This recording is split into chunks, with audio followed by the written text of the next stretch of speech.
The hexagons are arranged to reflect both thematic and conceptual closeness. Related ideas are clustered together, such as Milton Friedman monetary policy, to demonstrate how they share a central focus on money supply and free market economics. Solid lines represent direct foundational connections, emphasizing influence or agreement, while dotted lines illustrate contrasting perspectives, such as the debate between monetarism and Keynesian economics. The placement of concepts like positive and negative freedom alongside economic liberalism shows the tension between individual liberties and collective welfare. Overall, the structure highlights recurring themes like governance, economic theories, and societal impacts, visually mapping the interplay between these ideas. Understanding these principles help us navigate current debates on economic policy, individual rights, and global democracy.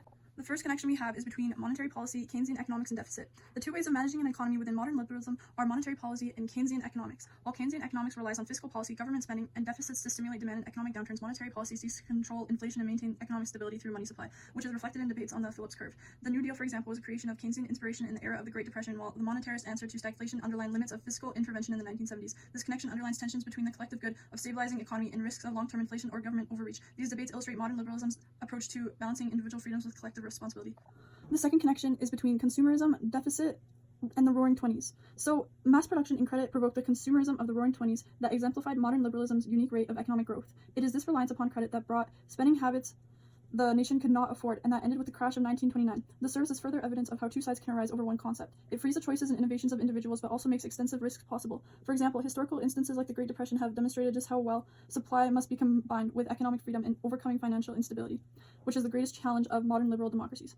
The third connection is between Friedrich Hayek, negative freedom, and economic liberalism. So, Friedrich Hayek supported economic liberalism and negative liberty. Therefore, his support for the limitation of government intervention was underlined to protect autonomy of an individual. His criticism of Keynesian economics underlined the risks of state control while arguing that free markets are the necessary condition to achieve innovation. This parallel, therefore, underlines one of the basic tenets of modern liberalism: protection of individual rights along with economic growth. On the other hand, this underlines tensions between market efficiency and common good, reflecting controversies over deregulation and income disparity.